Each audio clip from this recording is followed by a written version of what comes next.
Good evening, I'm Barbara Brosher. A new law aims to educate consumers about cannabidiol or CBD. CBD has been legal in the state since March, but it's now required to come with a QR code. That's a type of barcode that can be scanned by a smartphone, which then takes you to a web page with information about the product. Thankfully, we've been able to work with our specific vendors, and they've been sending us the codes and stuff like that to put on our products, as we do have a couple of products that we're still working the codes out with, and that's why we have couple of empty spaces and stuff like that.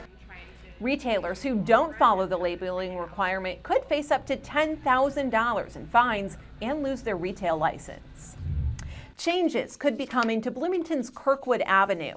The city of Bloomington recently released its draft transportation plan, which includes turning Kirkwood into a shared street. Now, cars would still be able to drive and park on the street, but the new design would require them to travel more slowly. Shared streets are curbless and emphasize walking. It's one of several recommendations the public can weigh in on during a July 12th meeting at City Hall.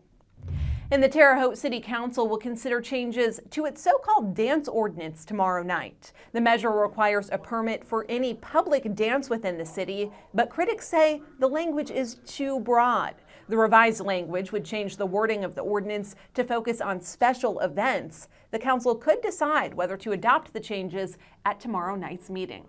Now let's take a look at your weather forecast. We had great weather, but hot for the 4th of July, a low of 74 degrees tonight, and we will see some cooler weather compared to what we've been seeing over the weekend. High of 93 and a chance of thunderstorms tomorrow. Also a chance of storms Friday with a high of 83. Thanks for joining us. Have a very happy 4th of July.